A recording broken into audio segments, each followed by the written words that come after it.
Shock is super important because a majority of our patients present to our ICUs in shock. And why is shock important?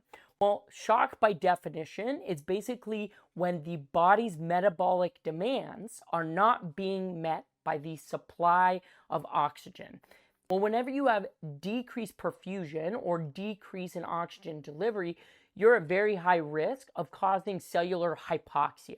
And what hypoxia is basically it is an event where you don't have enough oxygen to drive cellular metabolism, which then induces cellular injury and even apoptosis and death. If you guys remember back to biochemistry and cellular biology back in your schooling. But in shock, what you need to know is you have hypoxia of tissues leading to a cascade of events which causes end organ damage, cellular dysfunction, and could eventually lead to death if not treated appropriately and resuscitated appropriately. And so what I'm going to do is walk you through the 5 different categories of shock. So let's talk about the 5 categories. And so this is hypovolemic shock.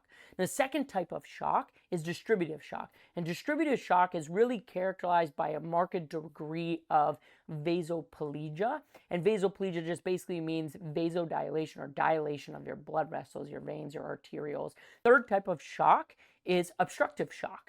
And obstructive shock, just like it sounds, is you have some type of obstruction impeding flow of blood from the right side of the heart to the left side of the heart. And so you essentially have some type of obstruction, whether it's mechanical from like a blood clot or physiological due to increased pressure such as pericardial effusion or pneumothorax, causing poor right to left flow.